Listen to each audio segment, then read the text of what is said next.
आजकल देश में मदरसों को लेकर बहुत चर्चा हो रही है और इसमें ओवैसी तो ये कह रहे हैं कि ये एक तरह से कानून का उल्लंघन है कि आप किसी की व्यक्तिगत विद्यालय में दखलंदाजी करें। मामला असम से शुरू हुआ। असम में हेमंत बिस्व शर्मा ने असल में कुछ मदरसों के ऊपर बुलडोजर की कार्रवाई की और इससे सारा देश के अंदर एक चर्चा का विषय बना कि आखिरकार ये जो भारतीय जनता पार्टी की जहां जहां सरकारें हैं वो मदरसों को ही टारगेट क्यों करती हैं। इसका जवाब मीडिया में हेमंत बिस्व शर्मा ने दिया, जो कि असम के मुख्यमंत्री हैं। उन्होंने कहा कि हमारे पास पुलिस के इनपुट मिले थे कि अलकायदा जैसा खतरनाक आतंकवादी संगठन, उनके लिंक मदरसों के कुछ टीचर से पाए गए और मदरसों की एक्टिविटी देश विरोधी पाई गई, जिसके कारण ये तय किया गया कि ऐसे विद्यालयों को हम असम में नहीं चलने देंगे जहां आतंकवाद की तालीम दी जा रही हो। आपको बताएं, असम में जो बोंगाई गांव है वहां पर ये मदरसों पर बुलडोजर चला और 40 लोगों को लगभग गिरफ्तार भी किया गया। हालांकि बुलडोजर चलने वाले जो मदरसे हैं जिनके ऊपर बुलडोजर चलाया गया, उनकी संख्या बहुत थोड़ी सी है, लेकिन कुल मिलाकर एक देश के अंदर ओवैसी जैसे नेता फिर से एक बार इस बात को दबाव देने लगे और ये कि भाई ये कार्रवाई आपने क्यों की। लेकिन इधर योगी आदित्यनाथ ने उत्तर प्रदेश के सभी मदरसों का एक सर्वे कराने का निर्णय लिया, क्योंकि अब ये पूरे देश में जरूरत महसूस होने लगी। ये लगने लगा कि अगर असम में ऐसा एक खतरनाक आतंकवादी संगठन और वो पैसे दे रहा है एनजीओ के नाम पर, वो मदरसों के नाम पर, विद्यालय के नाम पर छात्रों को, गरीब बच्चों को पढ़ाने के लिए फ्री में एक लालच देकर, लेकिन तालीम देता है अगर उन्हें आतंकवाद की, तो ये तो बहुत खतरनाक है। क्योंकि आने वाले समय में बहुत बड़ी संख्या में इस तरह से आतंकवादी विचारधारा के बच्चे तैयार हो सकते हैं और वो देश के लिए खतरा हो सकते हैं। असम ने, जो वहां के हेमंत बिस्व शर्मा है मुख्यमंत्री ने जो कार्रवाई की, उसी को देखते हुए उत्तर प्रदेश के मुख्यमंत्री योगी आदित्यनाथ जी ने शासन और प्रशासन को यह आदेश दिया कि प्रदेश के अंदर जितने भी मदरसे चल रहे हैं उनका सर्वे किया जाए और सर्वे में ये चीज भी देखी जाएंगी कि जो सरकारी मदद से जो मदरसे चल रहे हैं उनमें जो उन्होंने टर्म एंड कंडीशन हमने लगाई है, यानी बच्चों के लिए बैठने की उचित व्यवस्था हो, उनके लिए बैठने के लिए फर्नीचर हो, स्कूल के अंदर जो मदरसे हैं उनमें बिजली की व्यवस्था हो, पीने के पानी की व्यवस्था हो, टीचरों को उनका स्केल दिया जा रहा हो, महिलाओं को मातृत्व की छुट्टियां दी जा रही हों और उसमें जो पढ़ाई है वो धार्मिक पुस्तकों के साथ साथ आध्यात्मिक पढ़ाई के साथ साथ देश की विज्ञान और देश के कंप्यूटर का जानकारी भी दी जा रही हो, यानी आधुनिक शिक्षा पद्धति की भी इसमें जानकारी दी जा रही हो। ये ध्यान रखने के लिए कहा गया था। अब इसका सर्वे होगा। उत्तर प्रदेश में अभी तक आपको बता दूं लगभग 16,400 के करीब मदरसे पूरे उत्तर प्रदेश में चलते हैं।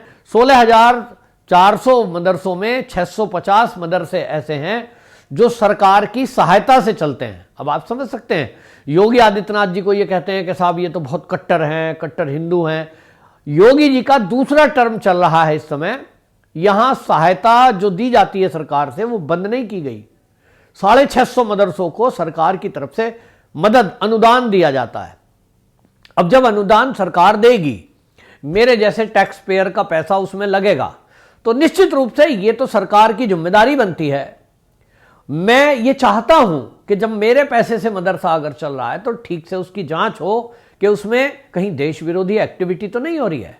क्योंकि असम में ये मॉड्यूल का खुलासा हुआ और वहां इस तरह के 5 मॉड्यूल हेमंत बिस्व शर्मा ने बताए हैं कि असम के अंदर चल रहे हैं। तो यूपी इतना बड़ा प्रदेश है और यूपी असम से भी पुराना इस मामले में है कि वहां तो देवबंद है, वहां तो बरेली है, यानी एक इस्लाम के मानने वालों का एक गढ़ है, तो वहां संभावना ज्यादा है। और यूपी में भी आपने देखा कि जब कभी एसटीएफ कार्रवाई करती है तो यूपी के कई शहरों में ऐसे लिंक वाले लोग पाए जाते हैं जो पाकिस्तान प्रस्त आतंकवाद है उनसे उनके लिंक पाए गए। तो इसलिए जरूरी बन गया। लेकिन लोग सरकार को कटघरे में करने की कोशिश करते हैं। ओवैसी जैसे नेता अपने धर्म के लोगों को भड़काने की कोशिश करते हैं कि देखिए योगी आदित्यनाथ तो गलत कर रहे हैं। जबकि आपको बता दें, ये उत्तर प्रदेश में जो हो रहा है वो राष्ट्रीय बाल अधिकार संरक्षण आयोग, इसने बाकायदा कहा है, क्योंकि उनके संज्ञान में आया है। बच्चे लगातार घटते जा रहे हैं। इन मदरसों में पढ़ने वालों की संख्या लगातार पिछले 5 साल से घटती जा रही है, क्योंकि अब लोगों को समझ में आ गया कि मदरसों में जो ज्ञान दिया जा रहा है वो धर्म के ज्ञान के साथ साथ कुछ और भी दिया जा रहा है, जो ना तो परिवार वालों के लिए अच्छा है ना देश के लिए अच्छा है। लगातार इस घटती हुई संख्या को आप देख लें अगर, तो 5 साल पहले जो संख्या लगभग 6 लाख के करीब इन मदरसों में पढ़ने वाले विद्यार्थियों की थी, आज के समय में वो घटकर के लगभग 1.25 लाख के करीब रह गई है।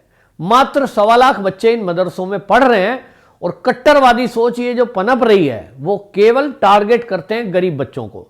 गरीब बच्चे हैं जिनके बच्चे स्कूल नहीं जा पाते, वो कहते हैं साहब हमारे बच्चे मदरसे में ही पढ़ा लो, चलो फ्री पढ़ा रहे हो। तो सरकार फ्री शिक्षा के नाम पर स्कूलों में, सरकारी स्कूलों में गांव-गांव में अब तो खुले हुए हैं। सरकार वहाँ विद्यालय में यूनिफॉर्म देती है, बस्ता देती है, किताबें देती हैं, यहाँ तक कि दोपहर का भोजन, एक समय का भोजन भी उन गरीब बच्चों को विद्यालय में दिया जाता है, ताकि चलो खाने के नाम पे ही सही वो शिक्षा ग्रहण करने आए। लेकिन उसके बावजूद भी बहुत सारे लोग मदरसों में अपने बच्चे का एडमिशन करा देते हैं, कुछ धर्म के नाम पर, कुछ समझ लीजिए कि ये सोचते हुए कि चलिए भाई मदरसा है, फ्री में पढ़ा रहा है, पढ़ लेते हैं। लेकिन उसमें पढ़े हुए बच्चे कहीं बाहर मेन स्ट्रीम में कोई नौकरी कर पाए, कुछ ज्ञान हासिल हो पाए, ऐसा नहीं होता है, और इसलिए लगातार संख्या घट रही है। अब उस घटती हुई संख्या का और दूसरा पहलू क्या है और दूसरे कारण क्या है, इसका पता लगाना तो जरूरी है। तो उत्तर प्रदेश में आपको बता दें, राज्य के अल्पसंख्यक कल्याण राज्य मंत्री दानिश आजाद अंसारी, उन्होंने कहा है कि हमने अपनी टीम को बाकायदा अधिकारियों को यह आदेश दिया है कि वो वहां जो कितने बच्चे पढ़ रहे हैं, संख्या ये देखा जाए कि कहीं ऐसा तो नहीं एक इस क्लास में जरूरत से ज्यादा बच्चों को पढ़ा दिया हो, घुसा दिया हो, जिससे उनके मतलब उस तरह से विकास पे फर्क पड़े। स्कूलों के लिए एक गाइडलाइन भी है कि स्कूलों में जो बच्चे पढ़ते हैं उनके लिए पीने का पानी, बिजली, अच्छा टीचर, ये सब व्यवस्था हो। दूसरा, जो दानिश हैं मंत्री, राज्य मंत्री, उन्होंने ये भी कहा कि हम ये भी ध्यान देंगे कि जो कोर्स पढ़ाया जा रहा है उन बच्चों को फ्री के नाम पर मदरसों में, उसमें कहीं ऐसा तो नहीं कि कट्टरपंथी सोच पैदा की जा रही हो, कट्टरपंथ सोच के विचारधारा के साहित्य को पढ़ाया जा रहा हो, कहीं देश के विरुद्ध तो उन बच्चों को तैयार नहीं किया जा रहा। इन सब पहलुओं पर सर्वे होगा, और सर्वे के बाद यह तय किया जाएगा कि जो गैर सरकारी जो मान्यता प्राप्त और धन प्राप्त, ऐसे जो जिन लोगों को दिया जाता है अनुदान, ऐसा नहीं दिया जा रहा, तो उनकी आय का स्रोत क्या है ये भी पता लगाया जाएगा। क्योंकि आप देखिए, होता यह है कि किसी को अगर चंदा नहीं मिल रहा है, सरकार मदद नहीं कर रही है, तो कौन दे रहा है, कहां से आ रहा है पैसा? क्योंकि असम में यह देखने में आया कि जो आतंकवादी संगठन पाकिस्तान में बैठे हैं वो यहां असम में फंडिंग कर रहे थे उन मदरसों की। अब जो आदमी पैसा देगा अध्यापक का, बिल्डिंग बनवाएगा, फिर उसकी बात तो माननी पड़ेगी। और इसीलिए कहीं ना कहीं डायरेक्ट इनडायरेक्ट आतंकवादियों का इन्वॉल्वमेंट भारत के मदरसों में है, और इसीलिए सरकार इस मामले को लेकर सख्त हुई है। जांच होना बहुत जरूरी है, क्योंकि हमारे बच्चे हमारी भविष्य है, और देश का भविष्य यदि सुरक्षित रहेगा तो पढ़ेगा लिखेगा, डॉक्टर इंजीनियर बने, आईएएस पीसीएस बने, कौन नहीं चाहता। लेकिन एक वर्ग अभी भी ऐसा है जो अपनी इस परंपरागत चीजों को हटाने देना नहीं चाहता। लेकिन मोदी जी ने 2014 में आने के बाद से यह तय कर दिया था और नारा भी दिया था कि मैं चाहता हूं कि एक हाथ में कुरान तो दूसरे हाथ में कंप्यूटर हो। देश का कोई मुसलमान जिनके बच्चे इन विद्यालय में पढ़ रहे हैं, मदरसों में पढ़ रहे हैं, क्या वो नहीं चाहेंगे कि उनका बच्चा एक हाथ में कुरान की नॉलेज ले तो दूसरे हाथ से कंप्यूटर की नॉलेज ले, ताकि वो भविष्य में आगे चलकर, जैसे मेन स्ट्रीम में और बच्चे नौकरियां प्राप्त कर रहे हैं, अमीर मुसलमानों के बच्चे आप देख लीजिए मदरसों में थोड़ी पढ़ते हैं, प्राइवेट स्कूलों में पढ़ाते हैं, सरकारी स्कूलों में पढ़ाते हैं अच्छे में, और वो अच्छा नौकरी करके कुछ ना कुछ कमा रहे हैं। तो क्यों हमारे एक वर्ग के, गांव के, मोहल्ले के बच्चे गरीब रह जाएं या बेरोजगार रह जाएं? ये विचार करने का विषय है। और यूपी में जिस तरह से आप जानते हैं योगी जी के काम करने का जो तरीका है, उसमें अब यह माना जा रहा है कि कोई ना कोई सख्त कार्रवाई ऐसे मदरसों के खिलाफ अब उत्तर प्रदेश में भी आपको दिखाई देगी, जिन मदरसों में कहीं ना कहीं कोई आतंकवादी जो संगठन है उनका पैसा लगता है या उनकी विचारधारा की पढ़ाई जाती हो। दोनों कंडीशन में योगी सरकार काफी सख्त है। असम के बाद योगी आदित्यनाथ जी का मदरसों का सर्वे कराना यह बता रहा है कि सरकार बहुत संजीदा है इस मामले को लेकर।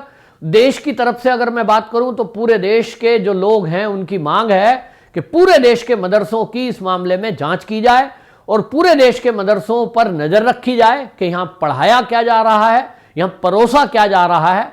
क्योंकि जिस तरह से देश के अंदर आए दिन ये आतंकवादियों के मॉड्यूल पकड़े जाते हैं वो तब भांडाफोड़ होता है जब कोई घटना हो लेती है, कहीं गोलीकांड हो गया, कहीं बम कांड हो गया, तब जाकर के खुलासा होता है।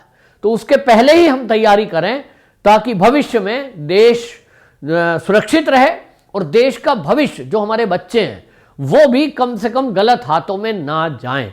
तो पूरे देश का सर्वे कब होगा ये तो केंद्र को तय करना है। बहरहाल असम के बाद यूपी में इस पर कार्रवाई योगी आदित्यनाथ जी के आदेश पर प्रारंभ हो गई है। वंदे मातरम।